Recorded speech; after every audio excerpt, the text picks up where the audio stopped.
ដល់ពេលនាំមកជួបអ្នកម្ដាយដំបូងនាងក៏ត្រូវបានអ្នកម្ដាយមើលងាយភ្លាមអ្នកម្ដាយដេញនាងឲ្យចេញឆ្ងាយពីកូនប្រកបសំណាងល្អដែលនាងមិនមែនជាមនុស្សទន់ជ្រាយនេះអ្នកជួយផ្ដល់កិត្តិយសឲ្យខ្ញុំផងតើអ្នកណាឲ្យសិទ្ធអ្នកយកដៃខ្វាក់មកប៉ះខ្ញុំនរណានៅទីនេះស្អុយណាស់ប្រញាប់មកបាញ់ថ្នាំសម្រាប់មេរោគឲ្យខ្ញុំភ្លាមរឿងនេះខ្ញុំដឹងច្បាស់មូលហេតុដែលខ្ញុំបដិសេធការរៀបចំរបស់អ្នកទើបអ្នកយកកំហឹងមកបញ្ចេញដាក់អ្នកដទៃបែបនេះខ្ញុំនឹងសងជំនួយចិត្តជំនួសអ្នកម្ដាយតែខ្ញុំក៏សង្ឃឹមថាអ្នកនឹងពិចារណាខ្លួនឯងឡើងវិញដែរបើមិនអញ្ចឹងទេក៏មិនទោសថាខ្ញុំជាកូនមិនយោគយល់ល្អណាស់អាមនុស្សរមើលគុណខ្ញុំចិញ្ចឹមអ្នកអស់រយៈពេល20ឆ្នាំហើយអ្វីដែលអ្នកមាននៅថ្ងៃនេះគឺខ្ញុំជាអ្នកផ្ដល់ឲ្យទាំងអស់អ្នកហ៊ានធ្វើបែបនេះដើម្បីតែស្រីសុំទានម្នាក់នឹងមែនទេអ្នកហ៊ានគំរាមខ្ញុំផងខ្ញុំនឹងមិនឲ្យអ្នករស់នៅដល់អាយុ25ឆ្នាំឡើយ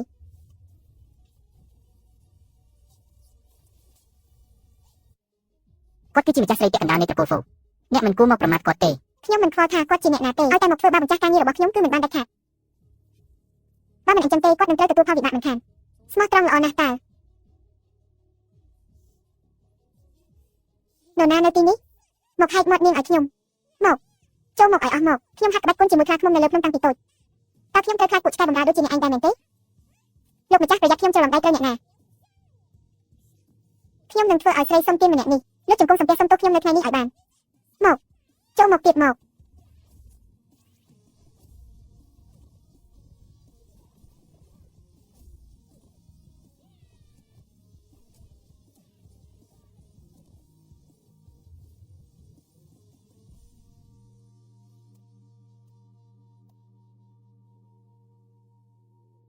ក្បាច់គុណមិនអន់ទេតើ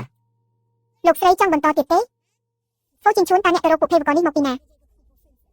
ប្រញាប់ដេញនាងចេញពីទីនេះភ្លាមបើមិនអញ្ចឹងទេខ្ញុំនឹងប្រឹងប៉ូលីសហើយស្លាប់ហើយដូចជាខ្ញុំធ្វើជ្រុលពេកហើយបើសិនជាត្រូវគេដេញចេញមែនលុយក៏គ្មានសំណាងក៏អត់តើខ្ញុំអាចការពារមនុស្សដែលជាជោគវាសនារបស់ខ្ញុំបានយ៉ាងម៉េចពួកអ្នកឯងជាអង្គរៈអាជីពស្អីទៅសូម្បីតែក្មេងស្រីម្នាក់ក៏វាមិនឈ្នះដែរខ្ញុំពិតជាសង្ស័យលើសមត្ថភាពរបស់ពួកអ្នកឯងណាស់ត្រូវបណ្ដេញចេញទាំងអស់គ្នាតោះខ្ញុំនាំអ្នកទៅបដូរខោអាវចាស់សល្អតាអាមនុស្សរមើលគុណចិញ្ចឹមមិនឆ្អែតមិនបានទេខ្ញុំត្រូវតែឲ្យមនុស្សរបស់ខ្ញុំខ្លាចជាប្រពន្ធរបស់ហ្វីជិនឈួនដើម្បីបង្កើតអ្នកបន្តវេនមានតែបែបនេះទេទើបខ្ញុំអាចគ្រប់គ្រងគ្រួសារធ្វើបានពិតប្រាកដ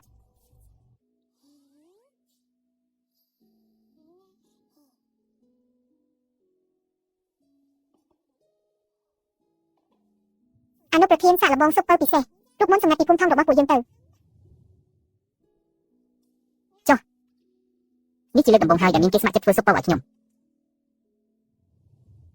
អរគុណចាស់មិនអីទេលោកម្ចាស់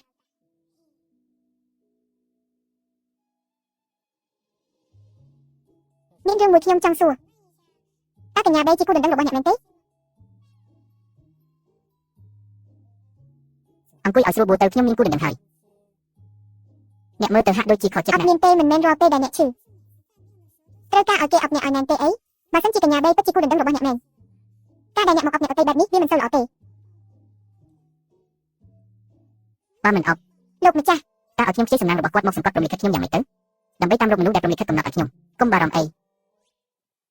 គាត់មិនមានពាក់ព័ន្ធអ្វីជាមួយខ្ញុំទេពិតមែនហើយ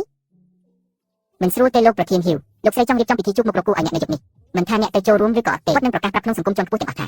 កញ្ញាបេឡាយទឹកជាគូដណ្ដឹងពិតប្រាកដរបស់អ្នកហើយ5ទេសាធារណៈដើម្បីបង្ខំអ្នកលោកម្ចាស់ថាអីឲ្យតែពួកយើងប្រកាសពីគូដណ្ដឹងមុនគាត់គឺរួចរាល់ហើយប៉ុន្តែនៅសល់តែ3ម៉ោងទៀតប៉ុណ្ណោះដល់ពេលកម្មវិធីហើយតើអ្នកទៅរកគូដណ្ដឹងមកពីណានៅពេលនេះ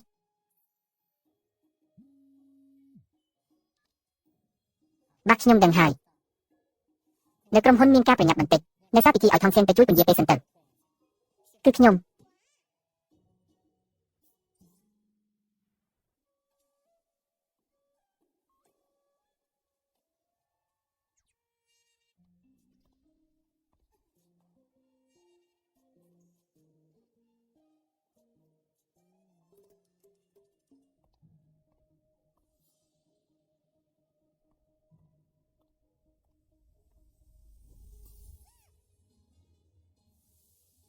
អ្នកចង់ធ្វើស្អីហ្នឹងកម្មវិធីជួបមុខថ្ងៃនេះសុទ្ធតែជាកញ្ញាមកពីគ្រួសារអភិជនជាន់ខ្ពស់មនុស្សសំទានដូចជាអ្នកតាលួចចូលមកតាមណាអើយអ្នកនាងធំមនុស្សសំទានស្អុយរលួយបែបនេះមានមេរោគច្រើនណាស់ខ្ទន់ស្លាប់ហើយប្រញាប់បាញ់ថ្នាំសម្រាប់មេរោគទៅសម្រាប់មេរោគស្អីទៅខ្ញុំប៉ះអ្នកពីរដងហើយអ្នកមកហើយអុយលេងខ្ញុំទៅមានស្រីថោកទៀតតើអ្នកណាអនុញ្ញាតឲ្យអ្នកយកដៃខ្វាក់មកប៉ះខ្ញុំមកនេះបើមានសមត្ថភាពក៏ធ្វើឲ្យដៃខ្ញុំពិការទៅ ម្នាក់នេះគឺជាគូដណ្ដឹងដែលឪពុករបស់ម្ចាស់គ្រួសារតកូពូបានជ្រើសរើសឲ្យចិញ្ចួននៅក្នុងគ្រួសារតកូពូគាត់គឺជាអ្នកសម្រេចគ្រប់យ៉ាងអ្នកហ៊ានប៉ះគាត់គឺដូចជាកំពុងរកផ្លូវស្លាប់អញ្ចឹងបើគាត់ជាគូដណ្ដឹងរបស់អនុប្រធានមែនចុះហេតុអ្វីបានជាគ្រួសារតកូពូរៀបចំកម្មវិធីមើលមុខនេះធ្វើអីឬមួយចង់ប្រមូលកូនស្រីអ្នកមានមកជួបជុំគ្នាល្អណាស់អ្នកឯងទីបំផុតអ្នកក៏និយាយការពិតចេញមកអ្នកមកទីនេះប្រកាសណាស់គឺដើម្បីមកលបួងបងចិញ្ចួនអនុប្រធាននេះជាបេះដូងទេវតាដែលអ្នកចង់បានល្អណាស់តើអ្នកមានបំណងចង់ជូនវាទៅដៃគូសហការពេលគ្នានិយាយថាបេះដូងទេវតាតំណាងឲ្យអ្នកគឺជាមនុស្សតែម្នាក់គត់របស់ខ្ញុំជាទូទៅគេប្រើសម្រាប់ជូនសង្សារឬភរិយាទុកវាឲ្យល្អទៅបន្តិចទៀតខ្ញុំនឹងយកទៅឲ្យថងស៊ីនអនុប្រធានប្រហែលជាខ្ញុំនិយាយមិនទាន់ច្បាស់របស់នេះគឺសម្រាប់ជូនសង្សារឬភរិយាខ្ញុំនឹងឲ្យតែត្រូវការគូដណ្ដឹងបណ្ដោះអាសន្នម្នាក់ហើយថងស៊ីនគឺស័ក្តិសមបំផុតប៉ុន្តែតាមដែលខ្ញុំស៊ើបអង្កេតថងស៊ីនគឺជាក្មេងកំព្រាមួយពីជនបទដែលមិនស្គាល់ប្រវត្តិរូបច្បាស់លាស់ទេគាត់មិនមែនជាមនុស្សដែលអ្នកត្រូវបានគេបញ្ជាឲ្យរកនោះទេការយករបស់មានតម្លៃបែបនេះទៅឲ្យមនុស្សខ្លាំងបន្លំខ្ញុំបារម្ភថាវាមិនសមរម្យទេមិនអីទេប៉ុន្តែអីគេថងស៊ីនត្រូវបានគេធ្វើបាបនៅក្នុងពិធីជប់លៀងមែនទេទៅទីនោះភ្លាមទៅណែខ្ញុំប្រមានអ្នកទាំងឡាយថ្ងៃនេះពួកចិញ្ចួនមិននៅទីនេះទេបើអ្នកហ៊ានប៉ះខ្ញុំទៀតអ្នកនឹងស្អីធំមិនខានមិនដែរអ្នកប្រហែលជាគិតថាអនុប្រធាននឹងមកសង្សឹកពួកយើងដែលជាកូនស្រីអភិជនដើម្បីមនុស្សថ្នាក់ទាបមកពីជនសង្ឃឹមអី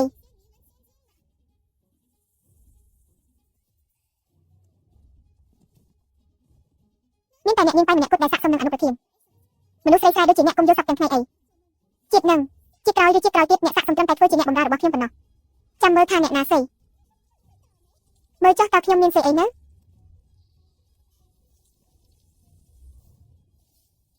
ប្រយ័ត្ន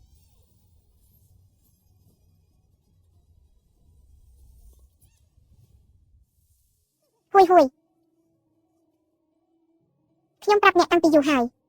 នៅតែមិនជឿទៀតមែនទេកុំមកធ្វើពុតជាខ្មៅពីអីបើកុំតែអ្នកស្រាប់តែធ្វើសកម្មភាពនេះធ្វើឲ្យខ្ញុំដួលទៅមុខបែបនេះខ្ញុំមិនអាចត្រូវចានបោកចំបានទេច្បាស់ជាអ្នកមានបំណងគប់ខ្ញុំហើយមិនហើយលើកមុននៅផ្ទះតកូហ្វូក៏អញ្ចឹងដែរកញ្ញាបាយរងរបួសតែមិនដឹងខ្លួនបែបហ្នឹងឯងអ្នកនាងលើកមុនច្បាស់ជាគាត់ចង់មកជំនួសកន្លែងអ្នកនាងទើបមានបំណងបង្កាច់បង្ខូចអ្នកល្អហើយអ្នកជាអ្នកខ្សែត្រីក៏ម្នាក់ហ៊ានមកបង្កាច់បង្ខូចខ្ញុំផងអីខ្ញុំវាអ្នកឥឡូវហើយនឹកក៏ឈរនៅស្ងៀម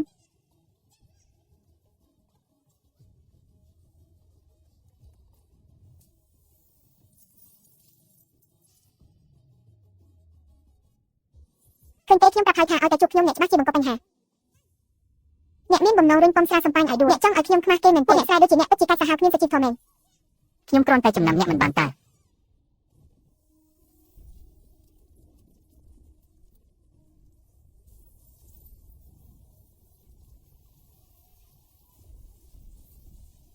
មិនបានទេបើនៅតែបែបនេះគ្រប់គ្នានឹងស្លាប់អស់មិនខាន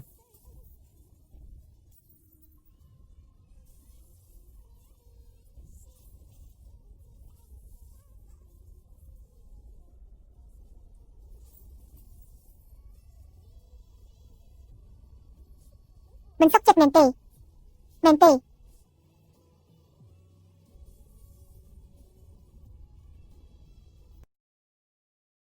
ថងសេនអ្នកមិនអីទេមែនទេហើយអ្វីបានជាអ្នកទៅតែមកដល់អ្នកដឹងទេថាដើម្បីពន្យាពេលតើខ្ញុំត្រូវទ្រាំនឹងការជិះចាប់បណ្ណាអញ្ចឹងបើខ្ញុំខឹងបន្តិចបន្តួចវាមិនហួសហេតុពេកទេមែនទេអូឥឡូវនេះមានអារម្មណ៍ធូរស្រាលជាងមុនហើយឈប់ព្រិនជួយដេកហើយ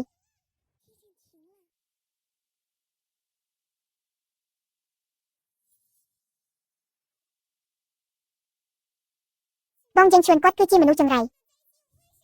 គាត់ចង់សម្លាប់ពួកយើងនិងបំផ្លាញគ្រួសារហ្វឺទាំងមូលអ្នកប្រញាប់លែងគាត់ទៅ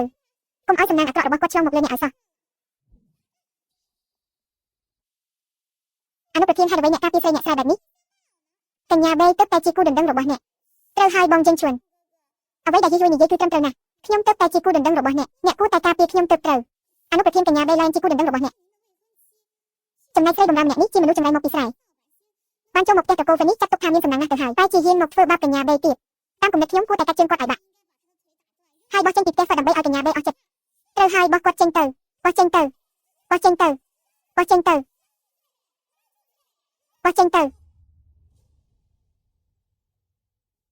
តើនរណាប្រាប់ថាបេឡើងជាគូដណ្ដឹងរបស់ខ្ញុំ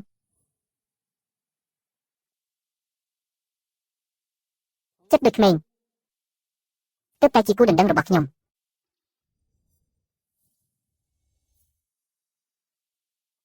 រឿងនេះអាចទៅរួចយ៉ាងម៉េចគាត់គ្រាន់តែជាស្រីអ្នកស្រាអម្នាក់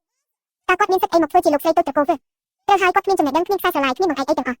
តើអាចយកមកប្រៀបជាមួយកញ្ញាវេដែលជាកូនអ្នកមានបានយ៉ាងម៉េចបើចង់ឲ្យខ្ញុំធ្វើជាគូដណ្ដឹងខ្លាំងៗគួរតែប្រាប់ឲ្យត្រង់តាំងពីដំបូងមកតើអ្នកដឹងទេថាខ្ញុំត្រូវទ្រាំលំបាកប៉ុណ្ណាកុំបារម្ភអីឥឡូវនេះមិនបាច់បោះនរណាចេញទេនរណាធ្វើបាបអ្នកវិបកទៅវិញឲ្យខ្លាំងទៅមិនហើយរាល់ផលវិបាកទាំងអស់ខ្ញុំជាអ្នកទទួលខុសត្រូវខ្ញុំនៅពីក្រោយអ្នកធ្វើតាមចិត្តចុះអញ្ចឹងខ្ញុំមិនគួរសំទេណាតើអ្នកចង់ធ្វើអីបងចេញជួនគាត់គឺជាមនុស្សចង្រៃតើគាត់កំពុងនិយាយស្អីហ្នឹងរាល់ថ្ងៃស្រែកឡូឡាមិនឈប់ដូចមេមន់អញ្ចឹងចុះអ្នកវិញដីឡែនតើចង់សម្ដែងដល់ណាទៀតមិញនេះអ្នកជេរខ្លាំងជាងគេមែនទេអូនៅមានអ្នកម្នាក់ទៀតចង់រត់មែនទេមិញនេះចង់ខ្ញុំជំរុញខ្ញុំសប្បាយណាស់មែនទេថ្ងៃនេះខ្ញុំនឹងឲ្យអ្នកស្គាល់រសជាតិឲ្យច្បាស់មួយកំភ្លៀងនេះស្រួលខ្លួនទេនិយាយមកកាលពីអំបញ្ញមិញជន់ឆ្លេកខ្ញុំខ្លាំងពូកែណាស់មែនទេ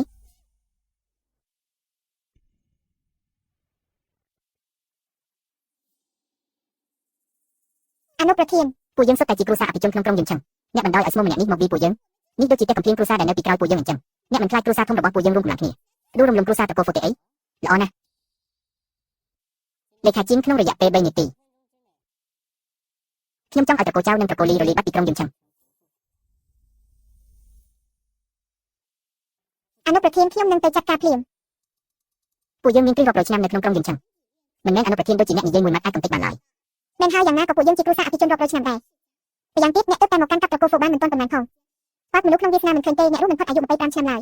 នៅត្រូវពឹងលើការរៀបការជាមួយតកូបៃដើម្បីពង្រឹងអំណាចទៀតហ្វូជីនឈួនក៏កំពុងតាមរកមនុស្សក្នុងវាសនាដែរមិននឹកស្មានថាសំណាងគាត់ល្អដល់ថ្នាក់នេះ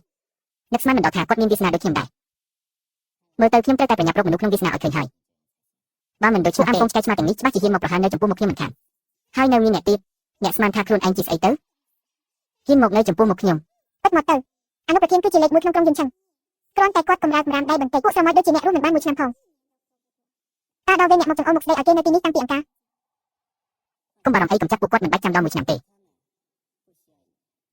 ត្រឹមតែ3វិនាទីគឺគ្រប់គ្រាន់ហើយ3 2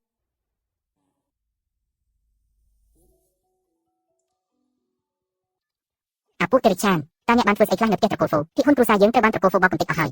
ខ្ញុំមិននៅផ្ទះតែមានរឿងអីកើតឡើងអនុប្រធានពួកយើងដឹងខុសហើយសូមមេត្តាលើកលែងឲ្យគ្រួសារពួកយើងផងអនុប្រធានក្រវែងពួកគាត់ចេញទៅក្រៅឲ្យអស់អនុប្រធានលោកអនុប្រធានបងឈិនឈុននៅមានគាត់ម្នាក់ទៀតគឺគាត់នឹងហើយដែលទៅតែនិយាយថាចង់ក្រវែងខ្ញុំចេញអូស្ទើរតែភ្លេចថាមានអ្នកម្នាក់ទៀតតើនរណាឲ្យសេចក្តីក្លាហានដល់អ្នកហ៊ានយកឈ្មោះជាគូដណ្ដឹងរបស់ខ្ញុំមកប្រើហើយមកធ្វើរឿងផ្លេចផ្ដាស់ក្នុងត្រកូលហ្វូបែបនេះគឺខ្ញុំជាអ្នកឲ្យ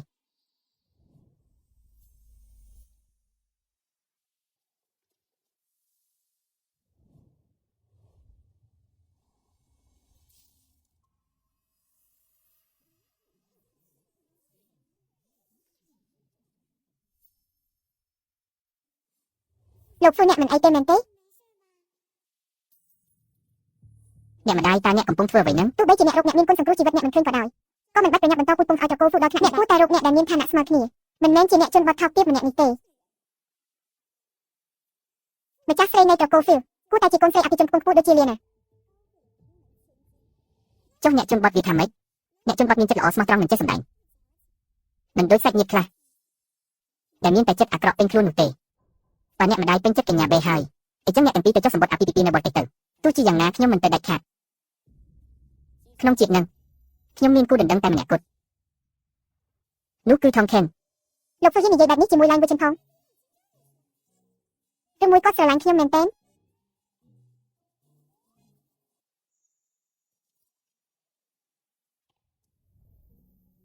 នោះជាបេះដូងទេវតាដែលមានតម្លៃរាប់រយលានណាលោកធ្វើបែរជាឲ្យវាទៅអ្នកបម្រើម្នាក់យ៉ាងនេះមើលទៅប្រហែលជាស្នេហាពិតហើយជួយធ្វើជាគូដណ្ដឹងរបស់ខ្ញុំបន្តិចមកខ្ញុំនឹងដំឡើងប្រាក់ខែឲ្យអ្នក10 ដងតាមពិតជារឿងខ្លាំងខ្លាយសោះតែថាប្រាក់ខែ10 ដងឯណោះថែមទាំងអាចនៅក្បែរថៃកាយកហុងស៊ុយបានទៀតខ្ញុំចំណេញធំហើយលើកនេះចាប់ពីពេលនេះទៅអ្នកគឺជាប្តីសម្លាញ់បំផុតរបស់ខ្ញុំលោកនាងជួយគិតរកវិធីខ្លះមើលមនុស្សមិនបានការត្រកូលហ្វូតែងតែឲ្យតម្លៃលើឋានៈគ្រួសារ អ្នកហ៊ានរៀបការជាមួយមនុស្សថ្នាក់ទាបដែលមើលមិនយកភ្នែកចាំមើលពេលលោកតាត្រឡប់មកវិញគាត់នឹងមិនលើកលែងឲ្យអ្នកមុនគេឡើយតើអ្នកថាអ្នកណាជាមនុស្សថ្នាក់ទាបពេលលោកតាត្រឡប់មកវិញខ្ញុំនឹងពន្យល់គាត់ដោយខ្លួនឯងមិនបាច់ឲ្យអ្នកម្ដាយបារម្ភទេខ្ញុំត្រូវនាំគូដណ្ដឹងរបស់ខ្ញុំទៅប្រូសម្លៀកបំពាក់សិនខ្ញុំសូមលាសិនហើយហើយអ្វីបានជាមនុស្សជនបទថោកទាបដូចជាអ្នកតែជាទទួលបានការស្រឡាញ់ពីបងប្រុសខ្លាំងម្ល៉េះមនុស្សអត់ប្រយោជន៍សំបីតែបុរសម្នាក់ក៏ទុកមិនជាប់ដែរ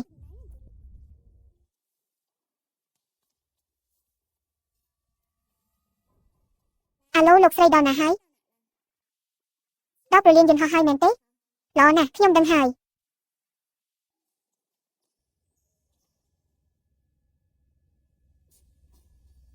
អ្នកមិនអីទេមែនទេបាត់អ្នកសម្រាប់ឲ្យស្រួលសិនទៅខ្ញុំត្រឡប់ទៅបន្ទប់វិញហើយ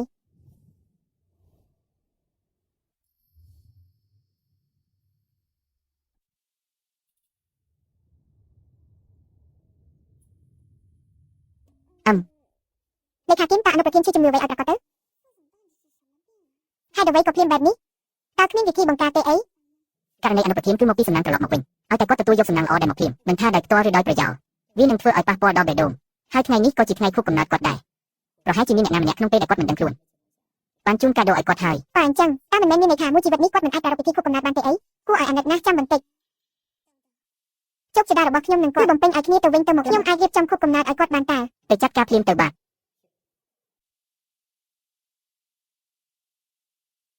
មានរឿងអីមែនទេខ្ញុំកំពុងគិតថាបើខ្ញុំជាអ្នករៀបចំខួបកំណើតឲ្យអ្នក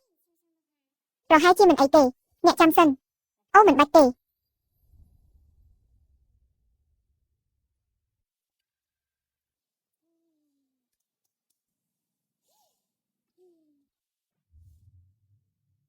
បាទសៀវជួនចាំបន្តិចមានអាយុវែងចិត្តឆ្អិនហើយអ្នកម្ដាយ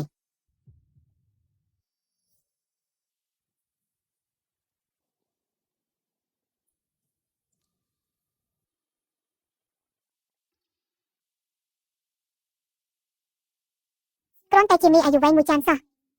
មិនបាច់រំភើបដល់ថ្នាក់នឹងទេអីយ៉ាកុំរំខានខ្ញុំរៀបចំរឿងភ្ញាក់ផ្អើលឲ្យអ្នកទៅបន្ទប់ទទួលភ្ញៀវទៅ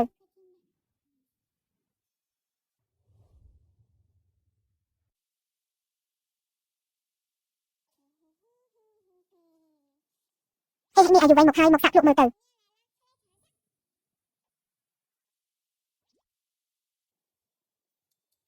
ឃើញទេមិនអីមែនតាទៅថ្ងៃមុខរាល់ឆ្នាំឲ្យតែដល់ថ្ងៃខួបកំណើតអ្នកខ្ញុំនឹងនៅក្បែរអ្នកជានិច្ចធ្វើមានអាយុវែងឲ្យអ្នកញ៉ាំធានាថាអ្នកនឹងរស់នៅដល់អាយុ99ឆ្នាំសូមឲ្យដូចសម្ដីអ្នកចុះអញ្ចឹងខ្ញុំច្រៀងចម្រៀងមួយបទឲ្យអ្នកស្ដាប់ណារីករាយ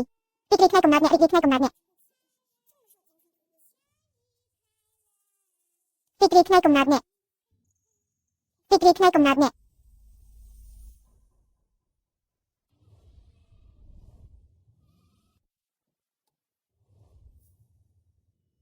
ជំរាបសួរលោកម្ចាស់ខ្ញុំគិតថាចិនឈុនគាត់គ្រាន់តែមិនចង់បន្តពូជពង្សឲ្យត្រកូលហ្វូរបស់យើងប៉ុណ្ណោះគាត់ក៏មិនចង់រៀបការជាមួយកូនក្រមុំអភិជនដែលខ្ញុំបានរៀបចំឲ្យដែរទើបគាត់ធ្វើពុតជាទៅរកស្រីបម្រើម្នាក់មកធ្វើជាសង្សារคล้ายៗរបស់គាត់ពួកគេគ្មានចិត្តស្រឡាញ់គ្នាតតែសោះសុទ្ធតែជាការសម្ដែងទាំងអស់ខ្ញុំដឹងហើយខ្ញុំដាច់ខាតមិនអនុញ្ញាតឲ្យមានការរៀបការនេះទេហើយស្រីម្នាក់នោះនៅស្នាក់ក្នុងបន្ទប់អ្នកបម្រើទៀតពួកយើងមិនដែរឃើញអនុប្រធានស្និទ្ធស្នាលជាមួយស្រីម្នាក់នោះទេពួកគេច្បាស់ជាគូស្នេហ៍คล้ายៗហើយ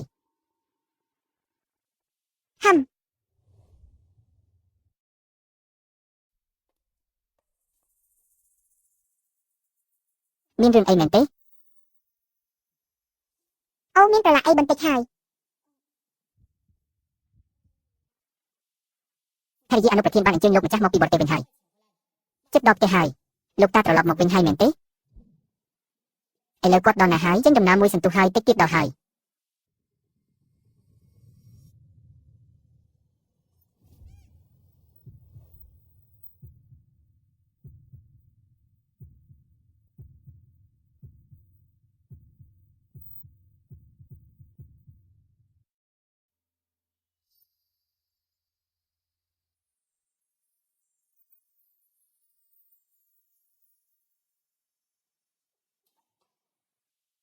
មិត្តស្រីคล้ายៗរបស់យើងច្រើនទាំងក៏ទាំងគ្នាងាយយាប លោកម្ចាស់លោកអញ្ជើញមកវិញហើយត្រូវតែដេញមិត្តស្រីខ្លាំងៗនោះចេញឲ្យបានហើយរកគូដណ្ដឹងពិតប្រាកដម្នាក់ឲ្យយើងជន់ទៅកុំបារម្ភខ្ញុំមិនបណ្ដោយឲ្យគាត់រកអ្នកខ្លាំងៗមិត្តស្រីមកបោកប្រាស់ខ្ញុំបានឡើយខ្ញុំខំបង្ហាត់បង្រៀនអ្នកបន្តវេនដោយផ្ទាល់ដៃបើចង់រៀបការត្រូវរៀបការជាមួយអ្នកដែលស្រឡាញ់គ្នាពិតប្រាកដហើយត្រូវតែជាអ្នកដែលអាចជួយគាត់ឲ្យឆ្លងផុតគ្រោះថ្នាក់ដល់ជីវិតតាមព្រហ្មលិខិត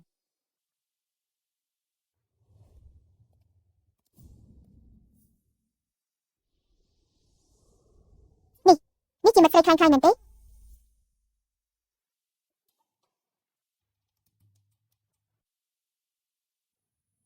អ្នកទាំងអស់គ្នាកំពុងធ្វើអីហ្នឹងទំនាក់ទំនងរវាងពួកគេទាំងពីរផ្អែមល្ហែមដល់ថ្នាក់អឹមទៅហើយអ្នកនៅតែថាគាត់ជាអ្នកខ្លាំងៗទៀតមែនទេលោកម្ចាស់ពួកគេច្បាស់ជាដឹងថាអ្នកនឹងមកវិញទើបមកសម្ដែងឲ្យអ្នកមើលបែបនេះប្តីសម្លាញ់អំបញ្ញមិញនៅត្រង់ចិន្តាដូចជាមានអ្នកណាមកច្រានខ្ញុំពីក្រោយខ្ញុំភ័យខ្លាំងណាស់ឈប់សិនកញ្ញាបីមិនមានបំណងចង់ពន្យល់បន្តិចទេអីអូយអ្នកមីងខ្ញុំគ្រាន់តែដើរកាត់ខ្ញុំមិនដឹងអីទាំងអស់អ្នកគឺជាអ្នកដែរគាត់ច្រណែននឹងឋានៈដ៏ខ្ពង់ខ្ពស់របស់ខ្ញុំក៏មួយបង្កាច់ដើម្បីដេញខ្ញុំចេញអ្នកត្រូវតែជួយនិយាយរកយុទ្ធធម៌ឲ្យខ្ញុំផងឆៃនលគឺជាភរិយាដែលខ្ញុំទទួលស្គាល់ជាម្ចាស់ស្រីនៃគ្រួសារអភិជនឋានៈពិតជាខ្ពង់ខ្ពស់មែនសូម្បីតែកាន់ស្បែកជើងឲ្យគាត់ក៏អ្នកមិនសមដែរគាត់ចាំបាច់អីត្រូវមកមួយបង្កាច់អ្នកគាត់ច្បាស់ជាស្រីអាក្រក់មកពីស្រុកស្រែចំការសោះកុំយកអ្នកស្រុកស្រែនិយាយមើលងាយបែបនេះខ្ញុំអត់ធ្មត់ជាមួយអ្នកយូរហើយល្មមហើយស្រីម្នាក់នេះពិតជាត្រង់ទៅត្រង់មកមែនតែគួរឲ្យស្ដាយគាត់មិនមែនជាគូព្រេងរបស់យើងជន់ទេលោកតាខ្ញុំមិនអីទេអ្នកស្មានថាខ្ញុំមិនដឹងពីល្បិចកលរបស់អ្នកមែនទេរឿងថ្ងៃនេះចប់ត្រឹមនឹងចុះកញ្ញាបេអ្នកមកនៅផ្ទះត្រកូលច្រើនថ្ងៃហើយមែនទេដើរលេងឆ្អែតហើយគួរតែត្រឡប់ទៅវិញទៅជូនភ្ញៀវកញ្ញាបេសូមអញ្ជើញចាស់សរិទ្ធរីនឹងជូនទៅប៉ូលីសអ្នកមកនេះមកតើនឹងមិនអីទេមែនទេកុំបារម្ភអីមិនអីទេ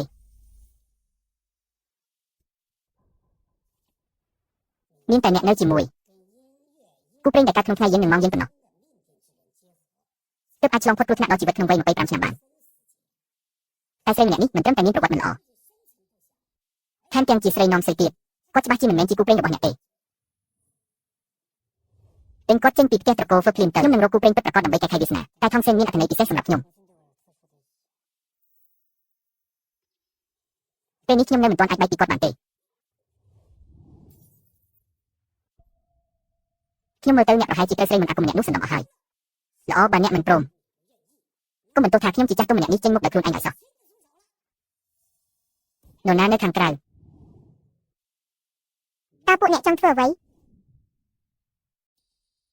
សំបីតែដីឡែនដែលមានឋានៈខ្ពង់ខ្ពស់ក៏លោកតាមិនពេញចិត្តផងចុះតម្រាំតែអ្នកដែលមកពីជនបទជាស្មុំយាយចោលដែលមិនទាំងបានរៀនសាកលវិទ្យាល័យផងនោះការដែលអ្នកអាចនៅផ្ទះត្រកូលធ្វើជាអ្នកបម្រើបានគឺជាសំណាងធំបំផុតរបស់អ្នកហើយកុំចង់បានអ្វីដែលមិនមែនជារបស់ខ្លួនឲ្យសោះចង់បានឬមិនចង់ខ្ញុំគឺជាគូដណ្ដឹងរបស់ហ្វីយើងឈួនដែលត្រូវបានទទួលស្គាល់ជាសាធារណៈហើយទោះខ្ញុំយ៉ាងណាក៏ដោយក៏គាត់នៅតែស្រឡាញ់ខ្ញុំដែរ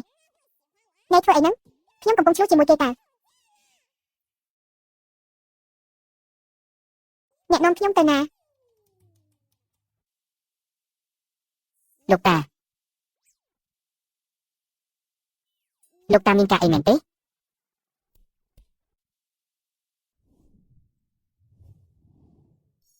អូហូជាងជួនមានតែនៅជាមួយគូព្រេងរបស់គាត់ប៉ុណ្ណោះ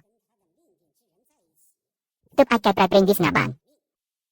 អ្នកចាក់ចេញពីយើងជួនទៅត្បូងមរកតទាំងនេះនឹងក្លាយជារបស់អ្នកទាំងអស់ពេលឲ្យខ្ញុំពិតជាមានវិស័យសេដ្ឋខាងលុយកាក់មែនតាំងពីតូចដល់ធំខ្ញុំមិនដែលឃើញច្រើនបែបនេះទេ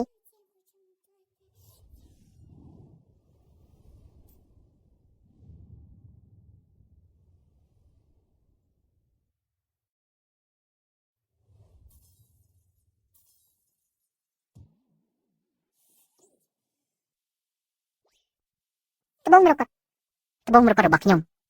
ដឹងតាំងពីដំបូងមកឯងពិតជាស្រីនាំស្រីមែនមិនគួរឲ្យអ្នកប៉ះពាល់ត្បូងមរកតដ៏មានតម្លៃទាំងនេះសោះខ្ញុំក៏មិនមែនជាបិសាចដែរ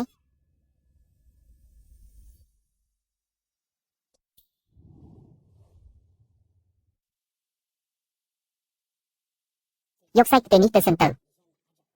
សូមចាក់ចេញពីគាត់ទៅតើអ្នកចង់បានលុយប៉ុន្មានបំពេញលេខដោយខ្លួនឯងទៅមិនបាច់ទេចាស់មិនដឹងថាបើខ្ញុំប៉ះលុយនេះនឹងមានរឿងស្អីអ្វីកើតឡើងទៀតនោះទេចាំដល់ពេលពូជិញឈួនរកឃើញគូព្រេងហើយខ្ញុំក៏រកឃើញគូព្រេងដែរចាំឲ្យខ្ញុំក៏បានឥឡូវនេះអ្នកត្រូវតែទទួលយកវាចាស់ក៏បានដែរនាងពិតជាចាប់ចិត្តមែនតើ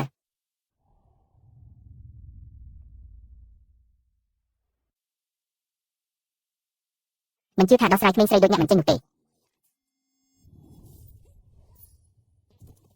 លោកតាឃើញទេខ្ញុំប្រាប់ហើយតើថាខ្ញុំនឹងជួបរឿងមិនល្អជាមិនខានខ្ញុំពិតជាចាក់ចេញពីពូជិញឈួនមិនបានមែនឈប់សិនប្រញាប់ទៅរកប៉ូលីសចរាចរណ៍ទៅមិនបាច់ទេការបុកលើកនេះបុកបានល្អណាស់វាធ្វើឲ្យខ្ញុំភ្ញាក់ខ្លួនព្រឹកតែម្ដងហាបើលុយទិញទឹកចិត្តក្មេងស្រីម្នាក់នេះមិនបានចុះបើប្រើប្រុសស្អាតវិញម្នាក់នេះទើបតែមកពីស្រុកស្រែមិនដែលឃើញប្រុសសង្ហាទេរកតារាម៉ូដែលប្រុសម្នាក់មកលួងលោមបន្តិចនាងច្បាស់ជាលងខ្លួនមិនខានលោកតាខ្ញុំសុំទោសមិនអីទេខ្ញុំដឹងថាវាមិនមែនជាកំហុសរបស់អ្នកទេបើអ្នកពិតជាមានអារម្មណ៍មិនល្អមែននោះអញ្ចឹងអ្នកនៅទីនេះចុះដើម្បីមើលថែខ្ញុំប៉ូលីសមិនអីទេខ្ញុំហត់ហើយអ្នកទៅមុនចុះខ្ញុំមិនរំខានអ្នកទេ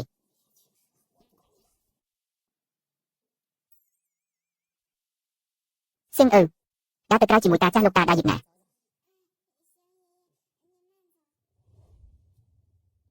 ចុះថងស៊ីងនាងនៅកំដរលោកតាពេញមួយរសៀលហើយបាត់ថងស៊ីងត្រូវបានលោកតានាំទៅបាទអីគេហ្នឹង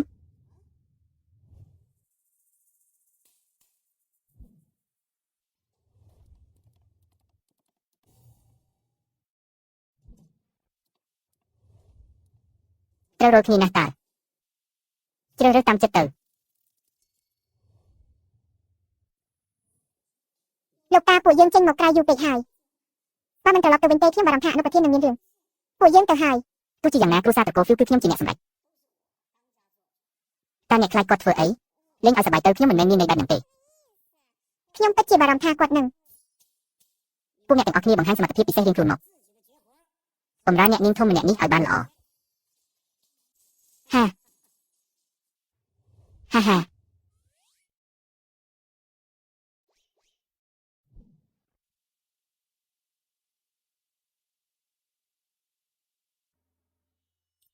ឲ្យតែថងសៀងជក់ចិត្តនឹងការលេងសប្បាយគាត់នឹងមិននៅវិលវល់តែជុំវិញយើងឈួនទៀតទេដល់ពេលនោះបើសិនជាអាចរកឃើញមនុស្សដែលជាគូព្រេងរបស់យើងឈួនបានសម្រេចលេងឲ្យសប្បាយទៅលេងឲ្យអស់ពីចិត្តទៅហា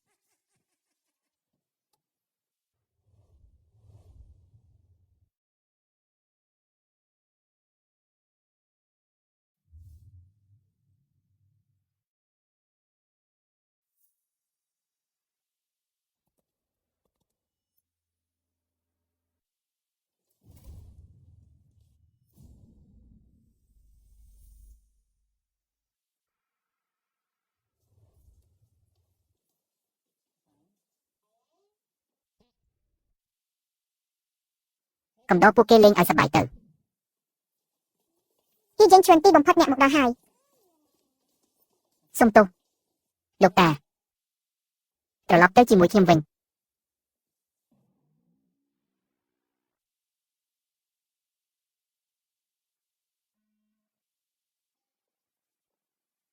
មិននឹកស្មានថាបរាជ័យម្ដងទៀតសោះមិននឹកស្មានថាលោកតាចាស់ម្នាក់នេះអន់យ៉ាងនឹងសោះមើលទៅខ្ញុំមានតែប្រើវិធីនោះហើយទៅចុះលោកតារបស់ខ្ញុំនាំគូដណ្ដឹងរបស់ខ្ញុំទៅរើតារាម៉ូដែលប្រុសលោកតាពិតជាអស្ចារ្យមែនអើយតាមពិតរឿងនេះក៏មកពីកំហុសរបស់ខ្ញុំដែរខ្ញុំគួរតែខត់លោកតាធ្វើបែបនេះក៏ដើម្បីល្អសម្រាប់អ្នកដែរអ្នកកាត់ក្នុងឆ្នាំខែថ្ងៃនឹងម៉ោងទៀតយ៉ាងអ្នកត្រូវតែស្វែងរកមនុស្សដែលជាគូព្រេងកាត់ក្នុងឆ្នាំខែថ្ងៃនឹងម៉ោងទៀតយ៉ាងដើម្បីនៅជាមួយគ្នាទើបអ្នកអាចរស់រានមានជីវិតហួសពីអាយុ25ឆ្នាំបានអីគេតាមពិតអនុប្រធានគឺជាមនុស្សដែលកាត់ក្នុងឆ្នាំខែថ្ងៃនឹងម៉ោងទៀតយ៉ាងសោះបែបហ្នឹងមិនមែនជាមនុស្សដែលខ្ញុំកំពុងតាមរកទេអីមនុស្សក្រីក្រតោកយ៉ាកម្នាក់នេះគាត់មិនមែនជាគូព្រេងរបស់អ្នកតតែសោះបើអ្នកនៅជាមួយគាត់ គាត់នឹងធ្វើឲ្យអ្នកមានគ្រោះថ្នាក់អនុប្រធានមានដើមកំណត់ពីសាខានៃត្រកូលហ្វីវបាននិយាយយ៉ាងទៀតគាត់ក៏ជាអ្នកមានសមត្ថភាពដែលមកពីគ្រួសារសាមញ្ញដែរពួកយើងបំពេញឲ្យគ្នាទៅវិញទៅមកបានល្អណាស់មិនប្រកាសទេពួកយើងប្រហែលជាគូព្រេងនឹងគ្នាពិតមែនដើម្បីអនាគតរបស់ត្រកូលហ្វីវថ្ងៃនេះត្រូវតែដេញអាំនូចង្រៃនេះចេញពីផ្ទះត្រកូលហ្វីវឲ្យបាននរណានៅទីនេះខ្លះខ្ញុំចង់ដឹងថានរណាហ៊ានលោកម្ចាស់អ្នកគួរតែនិយាយអ្វីខ្លះទៅប្រពន្ធរបស់យើងជ្រុនត្រូវតែជាគូព្រេងរបស់គាត់ចំណុចនេះគឺមិនអាចប្រកែកបានទេចុះរឿងនោះតើមានវិធីណាដែលអាចបញ្ជាក់ថានរណាជាគូព្រេងរបស់អនុប្រធានដែរទេទោះបីជាថ្ងៃខែឆ្នាំកំណើតរបស់ខ្ញុំមិនច្បាស់លាស់ប៉ុន្តែខ្ញុំមានអារម្មណ៍ថាខ្ញុំប្រហែលជាចង់បន្លំធ្វើជាគូព្រេងរបស់យើងជំនាន់ទេល្អថ្ងៃនេះខ្ញុំនឹងធ្វើឲ្យអ្នកអស់ចិត្តសូមអញ្ជើញលោកគ្រូទេពចាស់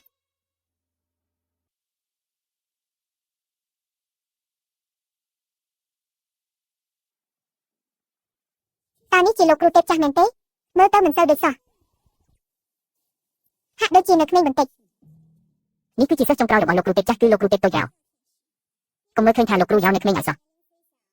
គាត់គឺជាសិស្សបិទភ្នែកតែម្នាក់គត់របស់លោកគ្រូទេពចាស់ហើយក៏ជាកម្ពុជាអ្នកប្រាជ្ញដែលកម្រមានក្នុងរយពេលរាប់រយឆ្នាំនៅភ្នំឡុងទូដែរពិតមែនទេពិតជាសិស្សពូកែជាងគ្រូមែន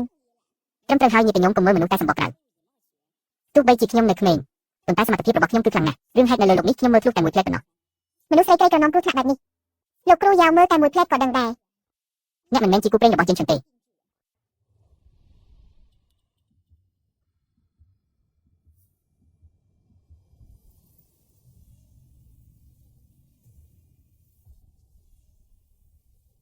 អ្វីបានជាមានរាសីឡើងចុះខ្លាំងយ៉ាងនេះផ្កាយចម្រៃនិងផ្កាយសំណាងកំពុងតែជួបប្រសពគ្នាអ្នកទាំងពីរគឺជាគូព្រេងនឹងគ្នា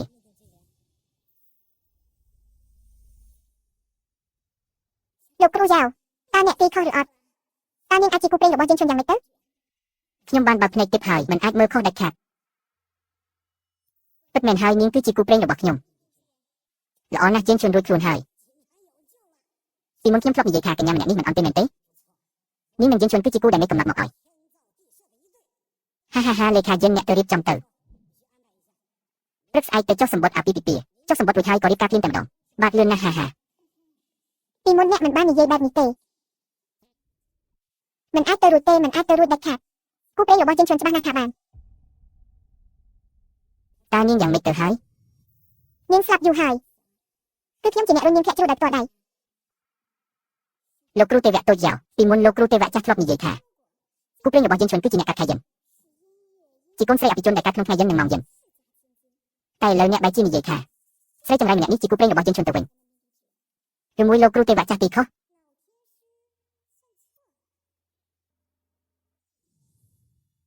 ឬមួយក្មេងស្រីម្នាក់នេះមានអត្តសញ្ញាណលាក់កំបាំងអ្វីផ្សេងតែពួកយើងមិនដឹងអ្វីដែលលោកគ្រូខ្ញុំទីគឺមិនខុសឡើយតែមើលតាមទម្រង់មុខកញ្ញាម្នាក់នេះមិនមែនជាអ្នកក្រីក្រទេគាត់គឺជាលោកគ្រូទេវៈតូចតើអ្នកអាចទីដឹងពីប្រភពកំណើតរបស់ខ្ញុំទេចម្លែកណាស់ខ្ញុំក៏មើលមិនធ្លុះថាមានអ្វីមកបាំងអាចកំបាំងសួរដែរអូមិនអីទេមិនបាច់ប្រញាប់ទេអ្នកចាំទីក៏បានខ្ញុំជឿថាអ្នកប្រកាសជាអាចទីដឹងតាមពិតខ្ញុំជារបស់ Thompson បើគាត់ជាគូព្រេងរបស់ខ្ញុំមែននោះគឺជារឿងល្អបំផុតហើយមកពីអ្នករៀនមិនពូកែខ្លួនឯងសោះបែរជាបន្ទោសអាចកំបាំងសួរទៅវិញខ្ញុំមើលទៅចំណេះដឹងរបស់អ្នកនៅស្ទើរជាងលោកគ្រូទេវៈចាស់ឆ្នៃណាស់ខ្ញុំសូមណែនាំអ្នកគួរតែត្រឡប់ទៅលើភ្នំដើម្បីហាត់រៀនបន្ថែមទៅអ្នកកុំមកនិយាយផ្ដេសផ្ដាស់នៅទីនេះជួយស្រីចម្រៃនេះមកបំផ្លាញគ្រួសារត្រកូលហ្វូឬហេតុអីក៏ចូលចិត្តធ្វើបាបគេម្ល៉េះអ្វីដែលខ្ញុំទីគឺមិនខុសទេខ្ញុំគឺជាអ្នកខ្លាំងពូកែវ័យក្មេងបំផុតក្នុងចំណោមតែគ្រូក្នុងសាលាទាំងមូលទទួលស្គាល់នៅតែហ៊ាននិយាយអួតទៀតខ្ញុំមើលទៅអ្នកប្រហែលជាត្រូវបានលោកគ្រូទេវៈចាស់តាមចិត្តរហូតខូចអស់ហើយជប់និយាយទៅអ្វីដែលលោកគ្រូទេវៈតូចយ៉ាវនិយាយត្រូវឬខុសចាំឲ្យលោកគ្រូទេវៈចាស់មកបញ្ជាក់ទៅដឹងហើយលោកគ្រូទេវៈតូចយ៉ាវហ៊ានសួរថាតើលោកគ្រូទេវៈចាស់ណៃណាលោកគ្រូរបស់ខ្ញុំនឹងមកដល់ទីក្រុងយ៉ាំនៅថ្ងៃស្អែកដើម្បីចូលរួមការដេញថ្លៃត្បូងថ្មដល់ពេលនោះពួកអ្នកទៅកន្លែងដេញថ្លៃនៅថ្ងៃស្អែកទៅរួចសួរលោកគ្រូរបស់ខ្ញុំដើម្បីបញ្ជាក់ចាំមើលថាអ្វីដែលខ្ញុំទីវាត្រូវឬអត់និយាយត្រូវហើយថ្ងៃស្អែកពួកយើងនឹងជួបលោកគ្រូទេវៈចាស់នៅកន្លែងដេញថ្លៃចាំនិយាយគ្នាទៀតខ្ញុំរៀងហត់បន្តិចហើយថ្ងៃនេះអ្នកទាំងអស់គ្នាត្រឡប់ទៅវិញទៅរក Bayline មកលេខាខេមទៅរៀបចំខ្លួនទៅរកសម្រាប់លោកស្រី Shell ចូលរួមការដេញថ្លៃថ្ងៃស្អែកគឺត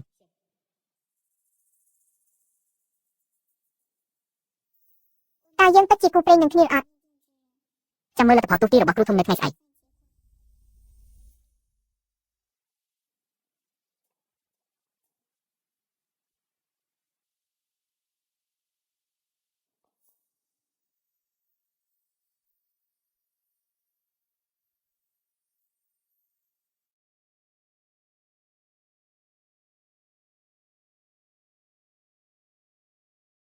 ហាំមើលទៅស្អាតទេ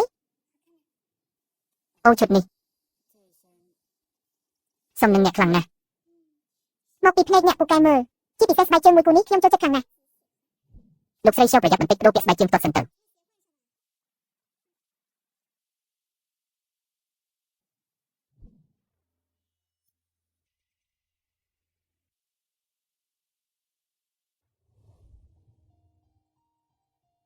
ើគ្រូធំនៅឯណាហេតុអីជាស្រីអាក្រក់ម្នាក់នោះទៀតហើយអូហូកញ្ញាបេពិតជាសំជាស្រីស្អាតលេខ1ប្រចាំក្រុងមែនបើក្រឡេកមើលពេញទីក្រុងយ៉ាងចឹងនេះតើមានអ្នកណាស្អាតជាងគាត់ទៀតមែនហើយកញ្ញាយ៉ាងនិងអនុប្រធានពិតជាសំគ្នាដូចស្រីស្អាតបរិសសង្ហាហើយគួរឲ្យស្ដាយណាស់គូព្រេងរបស់អនុប្រធានបែរជាស្រីស្អាតទៅវិញខ្ញុំមើលថាម្នាក់នោះទាំងខ្មៅទាំងអាក្រក់មើលទៀតតើវាកើតរឿងបែបហ្នឹងបានយ៉ាងម៉េចទៅមែនហើយមែនទេល្អណាស់ថ្ងៃនេះភារកិច្ចតែមួយគត់របស់អ្នកគឺត្រូវយកថងឈិនម្នាក់នោះជន់ឈ្លីឲ្យនៅក្រោមបាតជើងចាំបន្តិចទៀតគ្រូធំមកដល់ហើយកាត់សេចក្តីថាថងឈិនមិនមែនជាគូព្រេងរបស់ហ្វីជិនឈុនខ្ញុំនឹងប្រកាសនៅទីនោះតែម្ដងថាអ្នកគឺជាគូដណ្ដឹងរបស់ជិនឈុនដល់ពេលនោះលោកតាប្រហែលជាមិនចំទាស់ទៀតទេអរគុណអ្នកមីងប្រសិនបើថ្ងៃនេះគ្រូធំទោះទីថាយើងមិនមែនជាគូព្រេងនឹងគ្នាមើលតែអ្នកច្បាស់ជាចង់ការជាមួយដីឡែនខ្លាំងណាស់គាត់យល់សប្តិល្អពេកហើយអនុប្រធាននិងលោកស្រីមកដល់ហើយ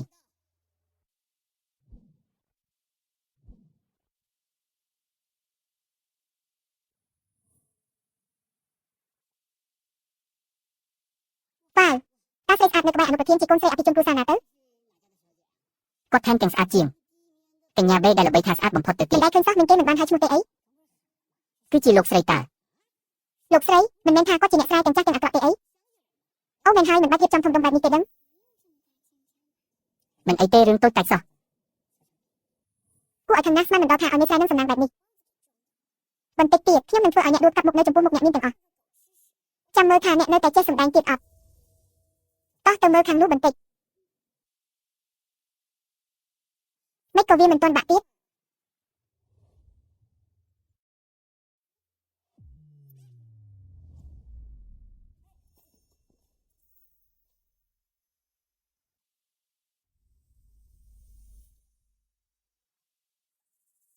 គួរឲ្យខាងណាពិតជាចំណេញឲ្យស្រីម្នាក់នឹងមែនមិនអីទេមែនទេស្បែកជើងលេខាគីនអ្នក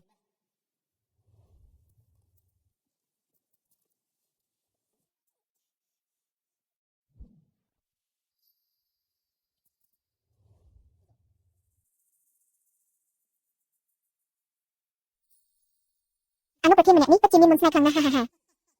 អនុប្រធានម្នាក់នេះខ្នាក់ក្នុងភរិយាខ្លាំងពេកហើយ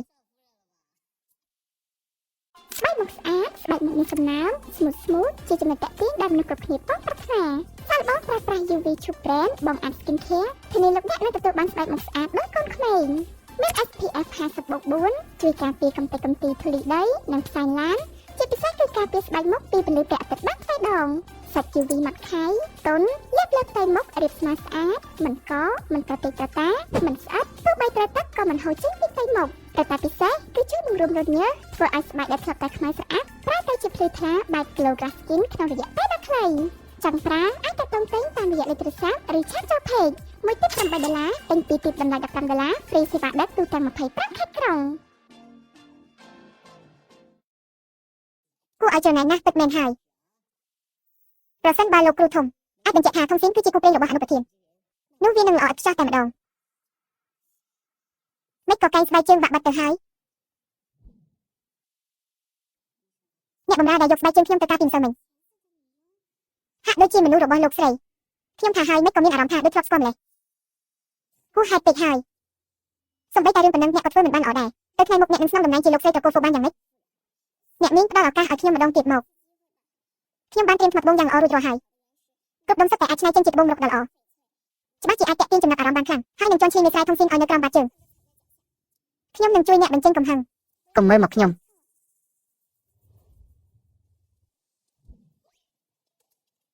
ពេលនេះអ្នកកុំជំពាក់គុណខ្ញុំអីល្អជាងបើមិនអញ្ចឹងទេបន្តិចទៀតវានឹងលេងសប្បាយហើយអ្នកមីងមើលចោះទាំងនេះគឺជាថ្មត្បូងដែលខ្ញុំប្រមូលមកពីប្រទេសផ្សេងអស់លុយរាប់សិបលានឯណោះល្អណាស់លោកតាចូលចិត្តត្បូងរកបំផុតបន្តិចទៀតក្នុងកម្មវិធីដេញថ្លៃត្រូវធ្វើឲ្យបានល្អច្បាស់ជាទទួលបានការពេញចិត្តពីលោកតាមិនខានចាស់តោះទៅអ្នកមីង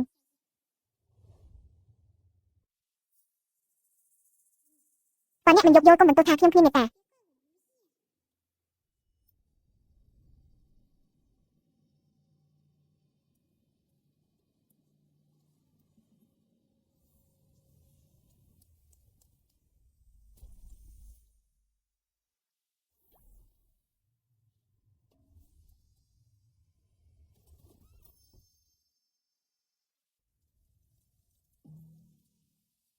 សេះហើយលេងជ្រុលពេកហើយ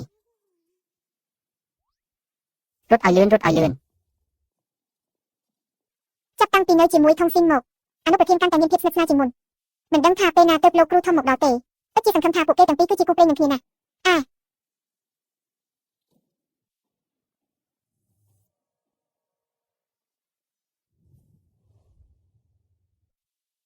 តើលោកគ្រូធំមកដល់ហើយឬនៅ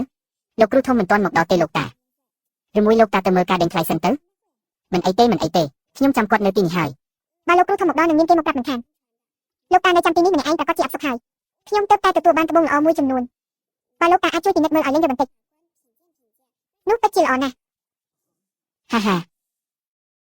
មិននឹកស្មានថាកូនស្រីតកូបេចេះរឿងនេះដែរអីចឹងក៏បានខ្ញុំនឹងជួយមើលឲ្យអ្នក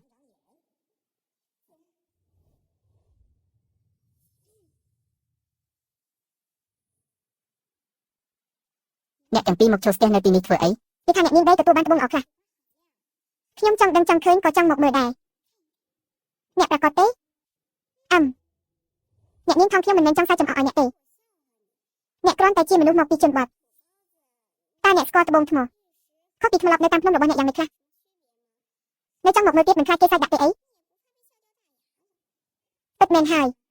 បើអ្នកចង់ខ្មាស់គេម្នាក់ឯងវាមិនអីទេតែការដេញថ្លៃនេះសុទ្ធតែជាអ្នកមានជាន់ខ្ពស់បើអ្នកធ្វើឲ្យត្រកូលស៊ូបាក់មុខចុះលោកតានឹងជិញឈួនតើឲ្យពួកគាត់មានមុខមាត់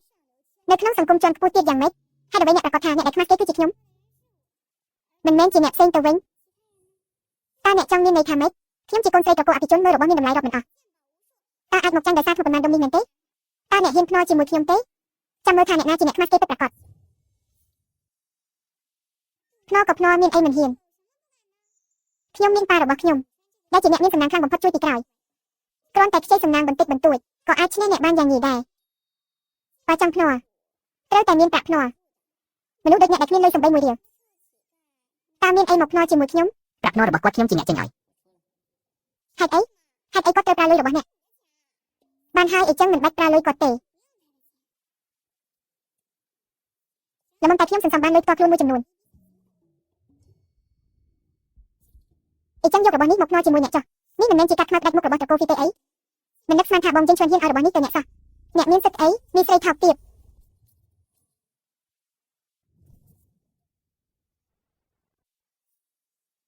បើអ្នកខ្លាំងពិតមែនសំងំនៅពីក្រោយបងចេញឈ្មោះហើយចាយលុយគាត់អីហ៊ានភ្នាល់រឿងផ្សេងជាមួយខ្ញុំទេឧទាហរណ៍ថាបើអ្នកចាញ់ខ្ញុំនឹងវាយកំទេចមុខអ្នកហើយដេញចេញពីត្រកូលហ្វឺមិនឲ្យបង្ហាញមុខនៅចំពោះមុខបងចេញឈ្មោះទៀតឡើយបានបើខ្ញុំឈ្នះវិញអ្នកត្រូវលើកជង្គង់សំពះក្បាលដល់ដី10ដងនៅមុខគេហើយខ្ញុំថាលោកយាយទូតផងចូលព្រមចាំមើលមីស្រីចម្លែកដូចអ្នកយកអីមកឈ្នះខ្ញុំមើលចុះតាមឡាយលោកតាព្រួយថាត្រកូលហ្វឺនឹងដាច់ពូជត្រឹមអ្នកមិននឹកស្មានថាឥឡូវសំបីតែចៅទូតក៏មានដែរ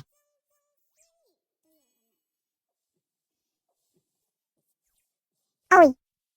អ្នកពូកែតែខាងប្រាមាត់យកចំណេញទេចាំបន្តិចទៀតពេលអ្នកចាញ់ចាំមើលខ្ញុំដេញអ្នកចេញពីត្រកូលហ្វឺយ៉ាងម៉េចហើយអ្នកក៏គ្មានសិទ្ធិឈានជើងចូលក្រុងយ៉ាងទៀតដែរ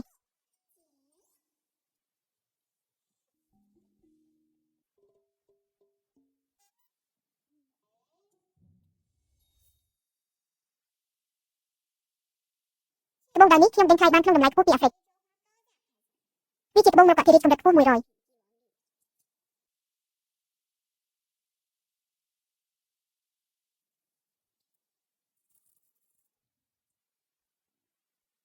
មិនអន់ទេ80ជាសាច់ត្បូងល្អអ្វីទៅជាត្បូងរកធារីជាប្រភេទត្បូងរកដំយ៉ាងបើអ្នកចង់បានខ្ញុំនឹងដេញថ្លៃមួយឲ្យអ្នកមើលអូមិនបាច់ទេខ្ញុំមិនចាប់អារម្មណ៍ទេចុះកន្លែងដេញថ្លៃត្បូងដែរនៅណានៅខាងនោះមនុស្សយើងត្រូវស្គាល់ខ្លួនឯងខ្លះមនុស្សខ្លះសំបីតែត្បូងរកធារីជាស្អីក៏មិនដឹងចំណេះដឹងទូទៅប៉ុណ្ណឹងក៏មិនដឹងដែរនៅហ៊ានមកផ្នត់ត្បូងជាមួយកូនស្រីអភិជនទៀតពិតជាចង់រករឿងខ្មាស់គេមែន ការផ្ដោតត្បូងគឺអាស្រ័យលើសំណាងតើវាតាក់ទងអីនឹងចំណេះដឹងទូទៅ5សែន8សែនថ្លៃម្ល៉េះអ្នករើសតាមចិត្តទៅខ្ញុំជាអ្នកចេញលុយមិនបាច់ទេយើងមិនបាច់ចំណាយលុយទេសាច់ត្បូងនៅខាងនោះមិនអស់លុយទេគ្រាន់តែជាកាកសំណល់សោះមនុស្សក្រីក្រដូចអ្នកគួរតែរើសនៅខាងនោះទៅ1000 យន់អាចទិញបានច្រើនណាស់ពួកយើងទៅមើលទៅពិតជាចេះរើសមែនពិតជាអ្នកស្រាយមិនដែលស្គាល់របស់ល្អមែនថងសេនអ្នកចាំតែចាញ់ទៅខ្ញុំជួយអ្នករើសហាមលួចបន្លំណា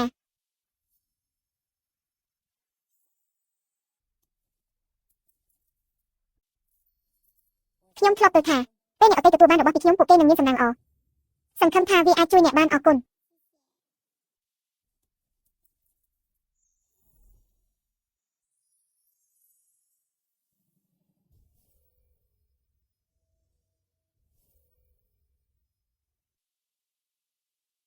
យកពីដុំនេះចុះសុទ្ធតែជាកាកសំណល់ឬបានតែថ្មនឹងក្រណាត់ពី3ដុំហ្នឹងនៅហ៊ានមកធ្វើឲ្យខ្មាស់គេទៀតមើលលោកតាផងមានអ្នកមានជាច្រើនកំពុងមើលនៅទីនេះថងសេនធ្វើបែបនេះគឺមិនសមរម្យទេច្បាស់ណាស់គឺចង់ឲ្យគ្រួសារធ្វើខ្មាស់គេទោះជាយ៉ាងណាគូព្រេងរបស់យើងជន់គឺជាអ្នកមានពីកំណើតមិនអាចជាមនុស្សក្រីក្របែបនេះដាច់ខាតមិនបាច់ប្រកួតទៀតទេល្អជាងទិញគាត់ចេញពីគ្រួសារធ្វើតែម្ដងទៅប្រញាប់ធ្វើអីចាំកាត់ថ្មមើលទៅគង់តែដឹងទេបើកាត់ទៅមិនឃើញត្បូងរកទេខ្ញុំនឹងឲ្យអ្នកទេកំភ្លេងខ្ញុំឲ្យបែកមុខតែម្ដងហើយខ្ញុំនឹងចាក់ចេញពីគ្រួសារធ្វើដោយខ្លួនឯងធានាថាជាតិនេះនឹងមិនបង្ហាញខ្លួននៅចំពោះមុខវិជនជនទៀតទេល្អអ្នកជាអ្នកនិយាយខ្លួនឯងទេ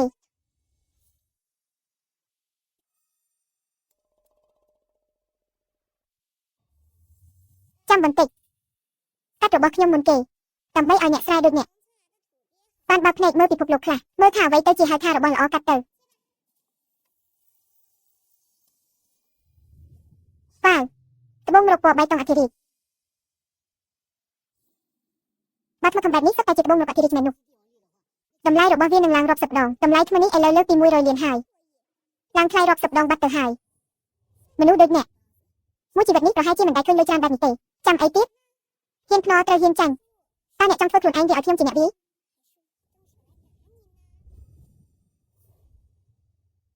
មិនទាន់ដឹងឈ្នះចាញ់នៅឡើយទេអ្នកហ៊ានប៉ះគាត់សាក់មើល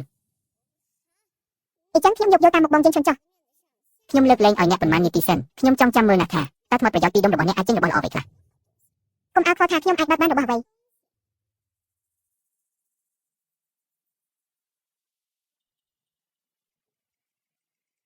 បើភ្នែកអ្នកមើលឲ្យច្បាស់ទៅតើរបស់ដែលអ្នកបើកបាននោះជាអ្វីវាជាកំទេចត្បូងអធិរាជតាអូហូត្បូងពណ៌បៃតងអធិរាជមួយដុំនេះខូចអស់រលីងហើយលើកនេះថ្មមួយដុំនេះប្រហែលជាមិនមានតម្លៃសំបីមួយរៀលទេគ្មានតម្លៃតតែសោះរឿងនេះវាមិនអាចទៅរួចទេខ្ញុំចំណាយអស់រាប់សិបលានទិញវត្ថុធាតុដើមនេះហេតុអ្វីក៏ខ្លាចជាបែបនេះគ្រាន់តែបែកមួយដុំប៉ុណ្ណោះនៅមានថ្មច្រើនទៀតគង់តែមានមួយដែលល្អបំផុតមិនខានមិនហើយមើលបន្តទៀតកាកសំណល់នៅតែជាកាកសំណល់ដដែលវាមិនអាចទៅរួចទេខ្ញុំចំណាយអស់រាប់សិបលាននៅតែមើលមិនឃើញរបស់ល្អទៀតចាំមើលថាបន្តិចទៀតអ្នកអាចរកឃើញរបស់អ្វីខ្លះអូអញ្ចឹងខ្ញុំនឹងកាត់ឲ្យអ្នកមើលបើភ្នែកអ្នកមើលឲ្យច្បាស់ទៅកាត់ពីត្រង់នេះទៅ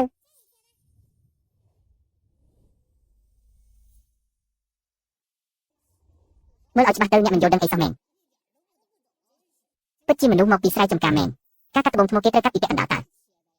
ទោះបីជាមានរបស់នៅខាងក្នុងក៏ដោយវាក៏ត្រូវកាត់ខូចអស់ដែរមែនហើយក្មេងស្រីម្នាក់នេះបើមិនដឹងអីទេកុំមកចង់ខ្លាំងនៅទីនេះបន្តិចទៀតខ្មាស់គេស្លាប់ហើយអ្នកសំបីតែកន្លែងយំក៏គ្មានដែរប៉ូលីសហេតុអ្វីមិនប្រញាប់នាំគាត់ទៅវិញតើលោកតាកំពុងតែការពារខ្ញុំមែនទេលោកតាការសន្និដ្ឋានឥឡូវនេះវាមិនឆាប់ពេកទេអ្នករបស់អត់ប្រយោជន៍បែបនេះមានអីត្រូវមើលទៅបើសិនជាអាចចេញត្បូងរកមកមែនខ្ញុំនឹងស៊ីកាកសំណល់នៅទីនោះឲ្យអស់តែម្ដង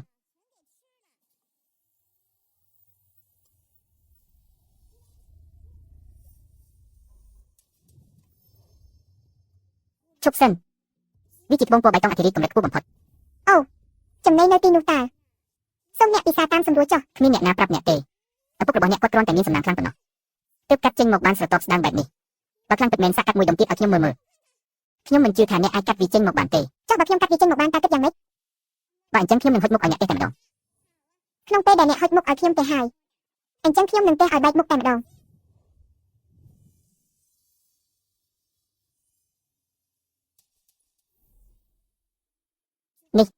នេះគឺជា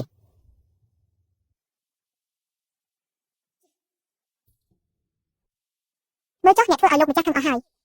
របស់សំណល់បែបនេះពិបាកនឹងកាត់បានត្បូងមកប៉ុណ្ណាចុះទម្រាំតែមនុស្សចង្រៃដូចជាអ្នកទៀតគ្រាន់តែជាកំទេចធម្មតារើសមកកាន់ចិត្តសោះខ្ញុំសូមណែនាំអ្នកប្រញាប់រៀបចំអីវ៉ាន់ហើយចេញពីផ្ទះទៅកូហ្វូទៅនេះគឺជាត្បូងមរកតធារីខៀវដ៏កម្រវាមិនអាចទៅរួចទេវាមិនអាចទៅរួចឡើយពិតមែនហើយវាពិតជាត្បូងមរកតធារីខៀវមែនត្បូងមរកតធារីខៀវធំបែបនេះយ៉ាងហោចណាស់ក៏តម្លៃរាប់សិបលានដែរហ៊ានភ្នាល់ត្រូវហ៊ានចាញ់អញ្ចឹងខ្ញុំមិនគួរសំទេណាខ្ញុំមិនព្រមទេហាហាពីមុនមិនមែនអួតខ្លាំងណាស់មែនទេឥឡូវមកលាក់ខ្លួនធ្វើអីចេញមកបងប្រុសឈិនឈុនគាត់គឺជាបរិសុទ្ធរបស់ខ្ញុំអ្នកឲ្យគាត់ធ្វើអីអ្នកអួតខ្លាំងណាស់មែនទេថ្ងៃនេះខ្ញុំនឹងឲ្យអ្នកអួតឲ្យអស់ចិត្តយ៉ាងម៉េចដែរចុះចរិតខ្លាំងការពីអំបញ្ញនឹងទៅណាអស់ហើយ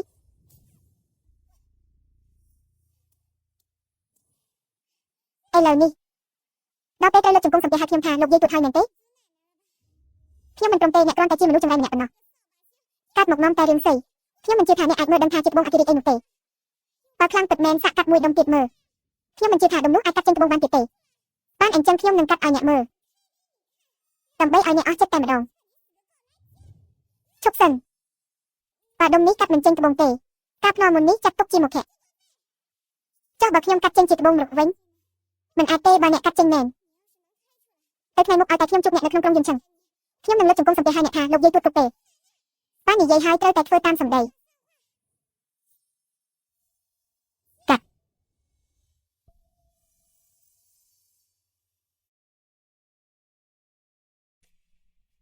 នេះគឺជាកម្ចាស់កត្រីទឹកកកដែល100ឆ្នាំទើបមានម្ដង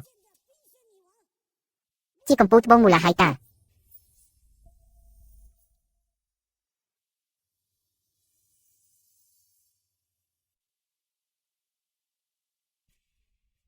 នេះគឺជាកម្ចាស់កត្រីទឹកកកដែល100ឆ្នាំទើបមានម្ដងជាកម្ពុជាត្បូងមូលាហើយតាអីគេយ៉ាងម៉េចដែរហ៊ានភ្នាល់ត្រូវហ៊ានចាញ់ដល់ពេលលើកជង្គង់សំទះឲ្យខ្ញុំថាលោកយាយទួតហើយមែនទេជួយគាត់បន្តិចទៅខ្ញុំសំទះហើយខ្ញុំមិនចង់ទេអ្នកមិនអាចហៅគាត់បែបហ្នឹងទេលោកយាយខ្ញុំខុសហើយលោកយាយលើកលែងទោសឲ្យខ្ញុំផងអើយបានហើយល្មមហើយគួរឲ្យឃើញណាស់ហេតុអីខ្ញុំមានអារម្មណ៍ថាកញ្ញាបេអន់ជាងគាត់ឆ្ងាយម្លេះហាន់ឈ្មោះជាស្រីស្អាតលេខ1នៅទីក្រុងយ៉ាងជាងនេះ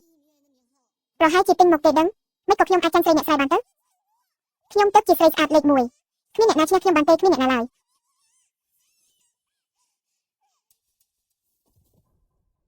ព្រះអើយមិនក៏គាត់ស្រែកឡូឡាដូចឆ្កែឈួតបែបហ្នឹងគាត់មិនមែនជាជំទាវលេខ1នៅយ៉ាងជាងទេអីជាសុភាពនារីដែលលោកស្រីយ៉ាបង្រៀនតមែនទេ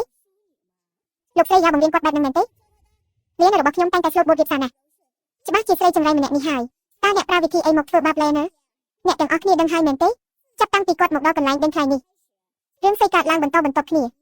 អូហាក់ដូចជាមែនតាដូចជាមានរឿងចម្លែកតាំងពីគាត់មកម្លេះមែនហើយតែអនុប្រធានមិនអាចរៀបការជាមួយស្រីចង្រៃចូលផ្ទះបានទេមិនបំផ្លាញគ្រួសារតកូហ្វូអស់ទេអីបើអ្នកមិនជឿទេអាចសាកល្បងឥឡូវនេះបានឲ្យតែនៅចំពោះមុខគាត់ត្បូងរបស់អ្នកនឹងមិនអាចរកឃើញត្បូងរកឡើយខ្ញុំសាកមើលខ្ញុំសាកដែរថ្មនេះខ្ញុំចំណាយរកសែងជួនអ្នកជំនាញមកជ្រើសរើសច្បាស់ជាមានរបស់ល្អ100កាត់ទៅកំតិចថ្មប្រយោជន៍ចំណែករបស់ខ្ញុំកាត់រួចហើយឃើញត្បូងហើយមិនខុសទេកាត់ទៅកំតិចថ្មមិននឹងអាចទៅរួចមើលរបស់ខ្ញុំវិញនៅតែជាកំតិចថ្មដែរមិនក៏ពូពេញរបស់អនុប្រធានខ្លាចជាស្រីចង្រៃទៅវិញគាត់គ្រាន់តែជាមនុស្សខ្លាំងខ្លាយប៉ុណ្ណោះថ្ងៃនេះមូលហេតុដែលគ្រួសារតកូហ្វឺទាំងអស់មកជួបជុំគ្នានៅទីនេះគឺដើម្បីរងចាំគ្រូទេវតាដែលមកចូលរួមការដេញខ្លាយមកបញ្ជាក់ថាគាត់គឺជាស្រីចង្រៃដើម្បីដេញគាត់ចេញពីគ្រួសារអ្នកមានមនុស្សចង្រៃដូចយីនឹងឲ្យតែនៅរស់ទៅដល់ណាក៏នាំទុកដល់ទីនោះដែរត្រូវហើយយើងមិនអាចបណ្ដោយឲ្យអាមេចង្រៃអ្នកនឹងទៅធ្វើបាបអ្នកផ្សេងទៀតបានទេដើម្បីសេរីរុងរឿងដើម្បីគ្រួសារអ្នកមានដើម្បីរីកវង្សយន្តសម្រាប់អាប់កាយ3នឹងទៅរកលុយសមួយទៀតទៅអូខេ សំទោលឲ្យទឹកប្រាក់ដែលនៅសល់ម្ដងហើយម្ដងទៀតឆែកមើលសំទោលឲ្យម្ដងទៀតទៅរកលុយបន្ថែមទៀតទៅរកសំទោលឲ្យថែមទៀតសាក់មួយក្តារទៀតមើល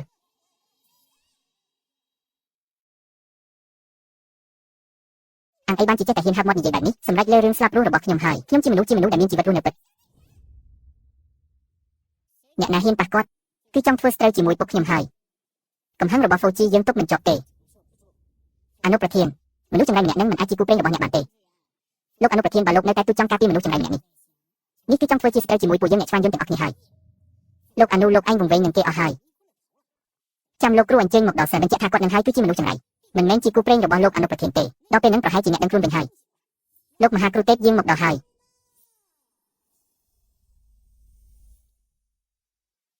អូខេលោកគ្រូទេវៈចាស់ម្នាក់នេះពិតជាមើលការច្បាស់មែន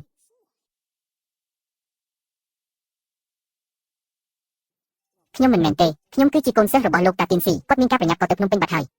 ចុះសុំសួរថាតើលោកគ្រូធំនឹងអញ្ជើញមកដល់ពេលណាដែរអានឹងខ្ញុំក៏មិនសូវច្បាស់ដែរ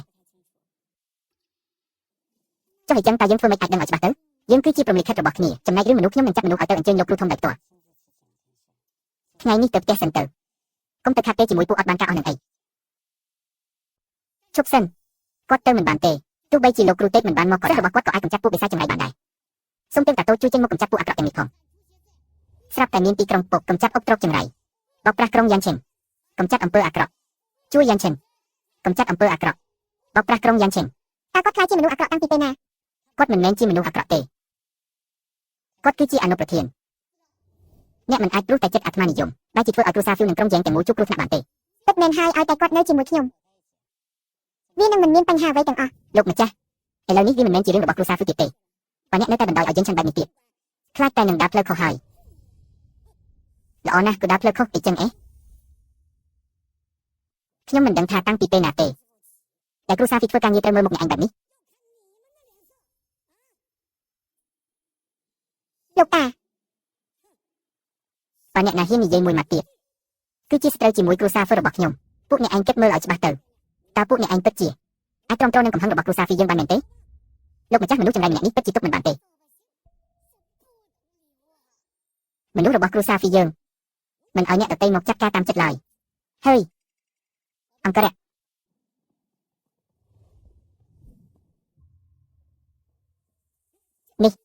នេះមានន័យថាម៉េចលេខថោគេពួកយើងទៅ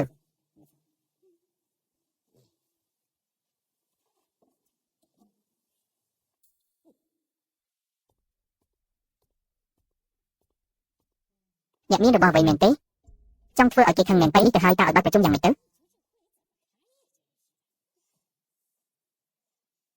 បងចេញឆាន់អូប្រយ័ត្ន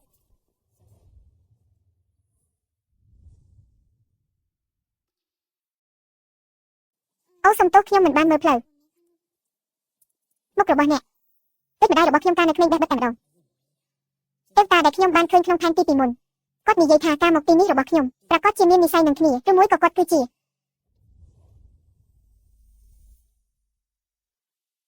អ្នកកាត់អីហ្នឹង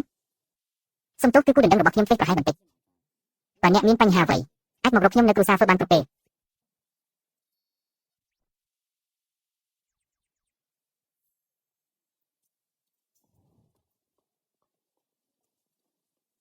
ម្នាក់នោះមិនដែរជាប្រភេទមនុស្សដែលអ្នកចូលចិត្តមែនទេនៅតែមើលដោយក្តីអាឡោះអាល័យទៀតមិនមែនទេខ្ញុំគ្រាន់តែមានអារម្មណ៍ថាម្នាក់នោះមើលទៅគួរឲ្យស្និទ្ធស្នាលទៅជាធ្លាប់ជួបអ្នកឯណាទេ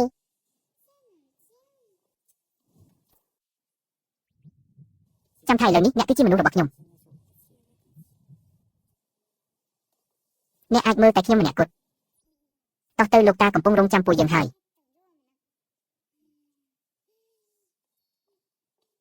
មិននឹកស្មានថាអនុប្រធានក៏ចេះប្រចាំដែរពិតមែនហើយនៅជាមួយអ្នករួមអាជីពយូរទៅអនុប្រធានកាន់តែមានភាពរស់រវើកហើយឃើញទេអំបញ្ញមិញថងស៊ីងនឹងបរិះម្នាក់នោះមើលគ្នាចង់ផ្អែមល្ហែមទៅហើយមីស្រីថោកទៀតចិត្តមិនដាច់ម្នាក់នេះមិនសមនឹងទទួលបានសេចក្តីស្រឡាញ់ពីបងជីងឈួនទេអាឡូអាឡេក3ជួយស៊ើបប្រវត្តិមនុស្សម្នាក់ឲ្យខ្ញុំបន្តិចគូដណ្ដឹងរបស់មហាសេដ្ឋីភូជីងឈួននៅក្រុងយន្តនេះមិនមែនជាអ្នករកធំលីងនៅវ៉ាតូទេអីបងប្រុសរបស់មនុស្សដែលជាគូព្រេងរបស់ជីងឈួនហាំឬថាគាត់បានតាមរកអូនស្រីដែលបាត់ខ្លួនជាច្រើនឆ្នាំមកហើយគួរឲ្យស្ដាយក្មេងស្រីម្នាក់នោះស្លាប់បាត់ទៅហើយមួយជីវិតនេះគាត់រកនាងមិនឃើញទៀតទេលោកនាង អ្នកកើតអីហ្នឹងលៀនឱកាសរបស់អ្នកមកដល់ហើយអ្នកប្រុសលៀនល្បីថាជាមនុស្សរឹងរូសណាស់ឲ្យតែជារបស់ដែលគាត់ចង់បានគាត់នឹងប្រើគ្រប់មធ្យោបាយដើម្បីដណ្ដើមយកវាឲ្យបានឥឡូវនេះគាត់ចាប់អារម្មណ៍លើថងស៊ីនហើយចាប់អារម្មណ៍លើមីក្មេងស្រីម្នាក់នោះមែនទេខ្ញុំអាចជួយអ្នកបាន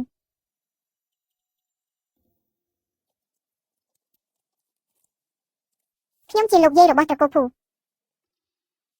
អ្នកគឺជាម្ដាយរបស់ពូជីនឈួនម្នាក់បាញ់មែនទេតែអញ្ចឹងអរគុណច្រើនហើយគឺខ្ញុំទេដែលត្រូវអរគុណអ្នកអរគុណអ្នកដែលបានជួយគ្រួសារខ្ញុំជាច្រើនលើកផ្ដល់ពរជ័យឲ្យលោកតាខ្ញុំពិតជាមិនមែនជាមនុស្សណាំស្អីទេចុកវាសនាសើរបស់ខ្ញុំគឺអាចកែប្រែបានគឺថាខ្ញុំជឿជាក់លើអ្នកថងស៊ីនក្មេងស្រីម្នាក់នេះទោះបីជាសេបន្តិចមែនប៉ុន្តែតាមពិតទៅនាងគឺជាក្មេងល្អម្នាក់រឿងនៅកន្លែងដេញថ្លៃមិនគួរឲ្យនាងរងភាពយុត្តិធម៌បែបនេះទេលោកតាខ្ញុំបានឲ្យគេទៅអញ្ជើញគ្រូសិលឹកមកហើយនៅពេលគ្រូសិលឹកមកពិនិត្យមើលថងស៊ីននឹងដឹងថាគាត់ជាមនុស្សដែលខ្ញុំតាមរកមែនឬអត់ខ្ញុំសង្ឃឹមថាអ្នកនឹងមិនធ្វើបាបគាត់ទេចាំលោកគ្រូធំមកដល់ចាំចាត់ចែងតាមក្រោយថ្ងៃនេះខ្ញុំហត់ហើយបញ្ឈប់ត្រឹមនឹងចុះកញ្ញាបេមិនត្រឡប់ទៅផ្ទះត្រកូលបេទេចុះមកផ្ទះត្រកូលហ្វឺរបស់យើងធ្វើអីត្រកូលបេនិងត្រកូលហ្វឺជាមិត្តនឹងគ្នាច្រើនចំនួនហើយលេនៅត្រូវថងសេនវីឡើងដំណំដល់ថ្នាក់នឹងបើត្រឡប់ទៅផ្ទះត្រកូលបេវិញពិបាកនិយាយគ្នាណាខ្ញុំក៏នាំនាងមកទីនេះតែម្ដងទៅចាំជាសះស្បើយសិនចាំត្រឡប់ទៅវិញចុះគាត់វិញគាត់មិនមែនដោយសារអាថងសេននឹងបង្កបញ្ហាទេអីមនុស្សស្អីដូចគាត់នឹងអ្នកណាក៏ដឹងដែរមែនទេតាំងពីអ្នកប្រុសលេងប៉ះពាល់ជាមួយគាត់មកមានតែរឿងស្អីរហូតស្ទើរតែបាត់បង់ជីវិតទៀតផងម្នាក់នេះមិនមែនជាអ្នកបន្តវេនត្រកូលលេងនៅហើយទេអីតែយ៉ាងហីទៅពាក់ព័ន្ធជាមួយគាត់តាំងពីពេលណាត្រកូលហ្វឺនិងត្រកូលលេងមិនដែលពាក់ព័ន្ធគ្នាទេ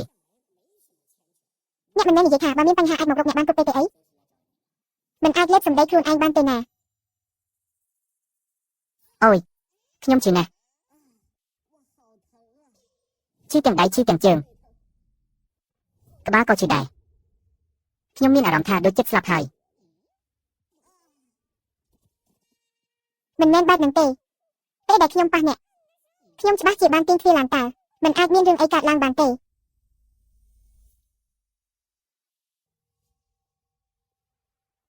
គាត់គឺជាអ្នកប្រុសធំនៃត្រកូលលេងដែលជាត្រកូលលេខ1នៅហើយទូណាគាត់ចង់បានអីក៏បានដែរចាំបាច់អីមកធ្វើពុតអ្នកឯងគ្រាន់តែជាស្រីស្រីមកពីជនបាត់សោះ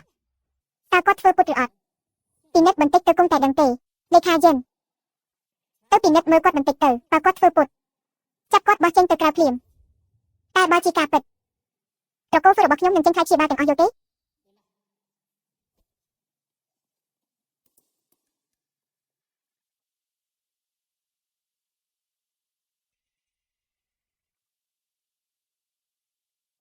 អនុប្រធានលោកស្រីវ័យក្មេងរបួសលើខ្លួនគាត់គឺជាការពិតមែន